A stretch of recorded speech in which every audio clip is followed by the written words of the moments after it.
Hello, y'all. So, today I'm going to cover 5 tips for project management. In other words, PMP. So, what I'm going to cover today is in 5 steps, different 5 concepts of projects.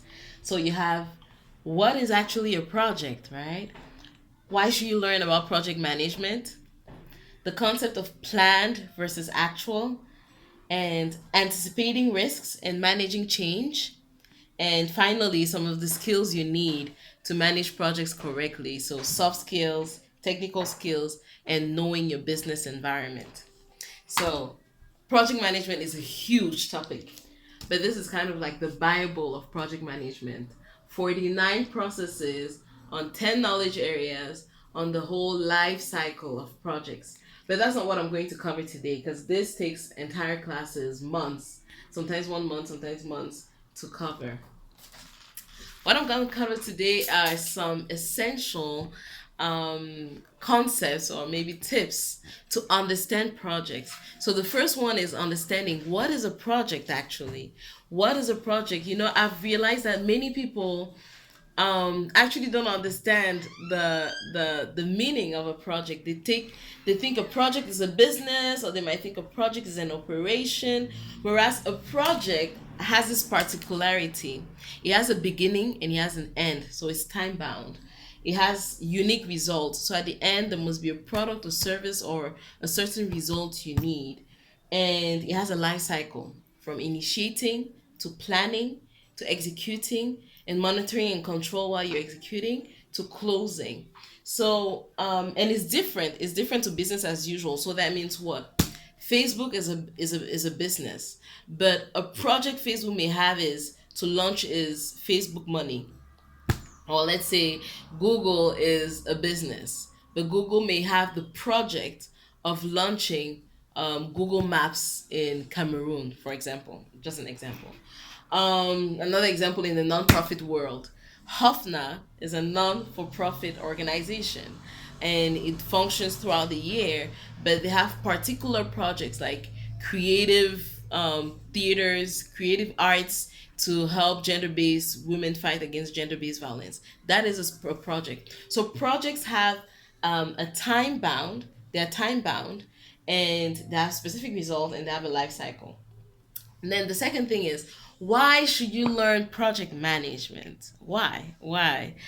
Um, the simple down to earth reason is so that you will stress less, you will worry less, and you will guess less about the way you should tackle the different projects you have.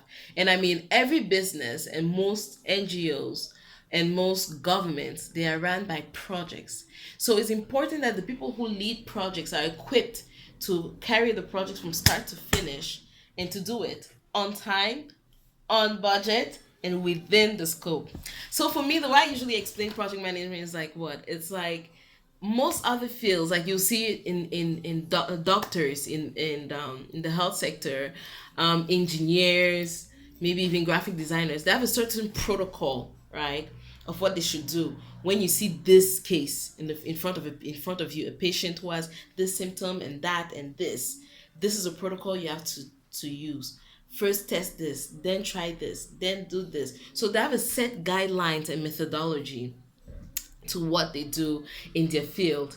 And it's the same way the project management is just practically the same thing with managing projects. So it means that me, who is a project manager, certified project manager, I can be thrown anywhere. I'm in Cameroon right now, but I can be thrown in Malaysia or Canada and given a project, and I'll know exactly where it is, from where to take it, and where to lead it to the end, to its close. It doesn't matter if I was there at the beginning, at the end, in the middle. Once you have that protocol and that methodology of processes and systems and the flow, you can actually manage any project. The third thing I wanted to share is planned versus actual. It's one of the good concepts in project management. So you have to plan everything. You have to plan as much as you can because there are many things that you plan within the project, and you always have to measure what was planned versus what is happening right now. So that is a concept of actually monitoring and controlling. So once you start executing, you have to start monitoring and controlling. Am I doing what I said I would do? Is my budget at the pace where it's supposed to be, and all that. And the fourth part is anticipate risk and manage change. Those are two of the terms that I really love in project management. Two of the application of project management I really like, because it really makes a huge difference.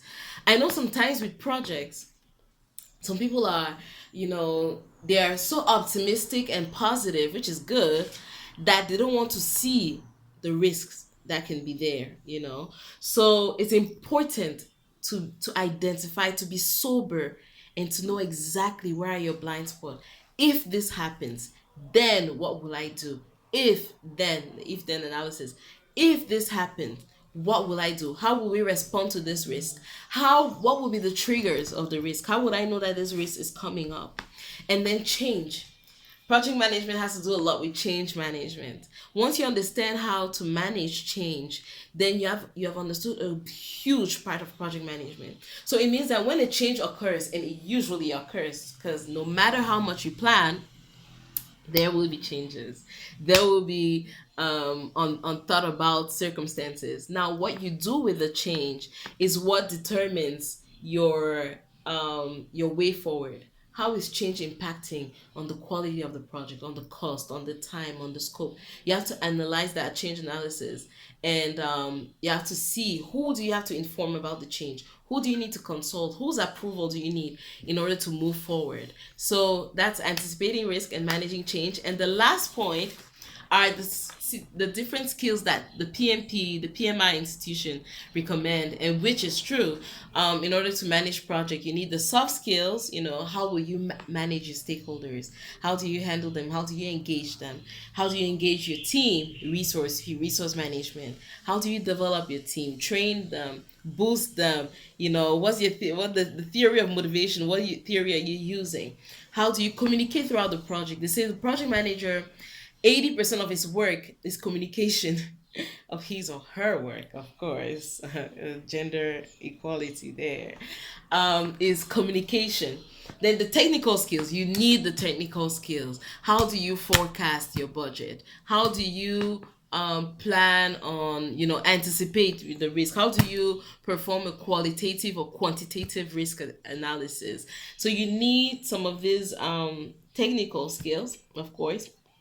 And then you need to know your business environment.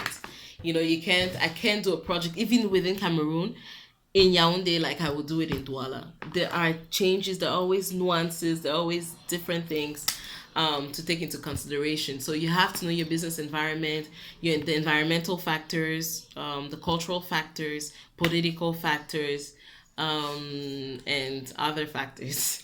So that's a quick recap. I wanted this video to be 5 minutes, but it's so hard to do all of this project management in 5 minutes. It's huge, but I tried. So we had 8 minutes, and I hope this was informative to you, and that you learn a few things, and that you can apply some of these tips to your current projects, or at least take the time to learn how to apply some of this tips to your current project. All right, so that was my 5 tips of the day, and I hope you enjoyed it, and I wish you a great day, great week, and God bless you all. Bye.